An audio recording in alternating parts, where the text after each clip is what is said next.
বুঝো বাবা। তা ভালো আছো? ভালো আছি, মন্দ আছি, খেয়েছি কি খাই নেই, এসব আলাপচারিতা করার সময় নেই। আমার কাছে time is money and money is time. যে কাজের জন্য আমরা এসেছি সেটা নিয়েই কথা বলি। হ্যাঁ ঠিক আছে। আপনার মেয়ে অথচ আমাকে ভালোবাসে, আমাকে বিয়েও করতে চায়। সোনেক জেলিস আন্টি বদল and fix the match day. হ্যাঁ ঠিক আছে। সোনার উপর আন্টি দিয়ে এঙ্গেজমেন্ট করবো আমি। আমি আমাদের বিয়ের জন্য দুবাই থেকে স্পেশালি প্লাটিনামের রিং অর্ডার করে এনেছি।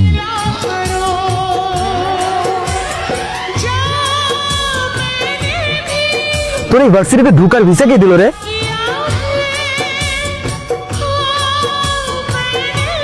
বুঝতে ছেলে অত সে বন্ধু হয় কি করে? ওরকম লোয়ার ক্লাস ছেলের কাছে ওকে ম্যাচ শিখতে হবে না। তোর কাজকে বিদায় করে দাও। সরি কেন? আমি জানি কালকে তুমি বাবার কথাগুলো শুনে ফেলেছো আর হয়তো কষ্টও পেয়েছো। না না, কোনো সমস্যা নেই, আমি কোনো কিছু শুনি নাই। আচ্ছা যাই হোক, শোনো, আমি যেহেতু তোমার কাছে খুব ভালো ম্যাথ বুঝি, তাহলে তোমার কাছে শিখবো। কালকে থেকে আমি তোমার বাসায় গিয়ে শিখবো। কি শিখাবা? কিন্তু আমার বাসায় তো ওই পরিবেশ নাই। তো সমস্যা কোথায়?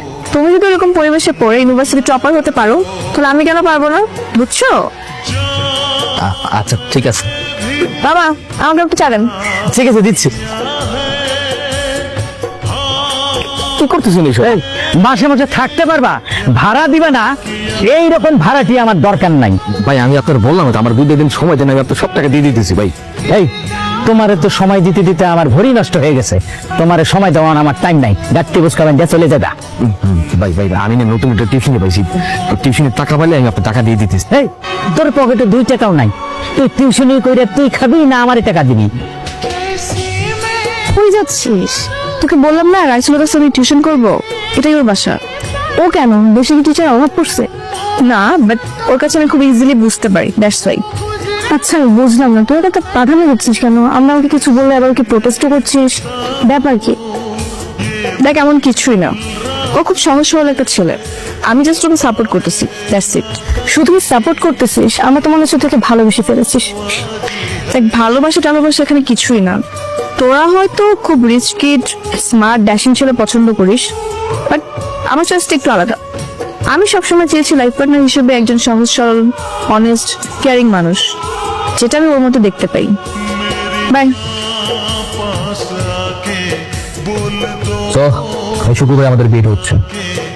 পা নামাও। বাবাই বিয়ে হচ্ছে না। কেন?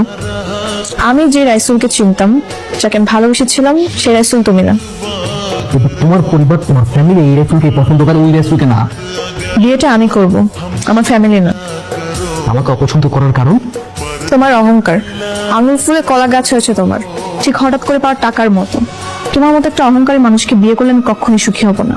তুমি আসতে পারো।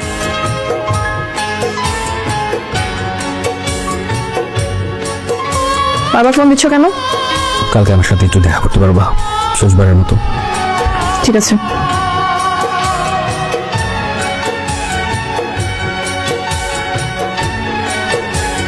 কি ব্যাপার?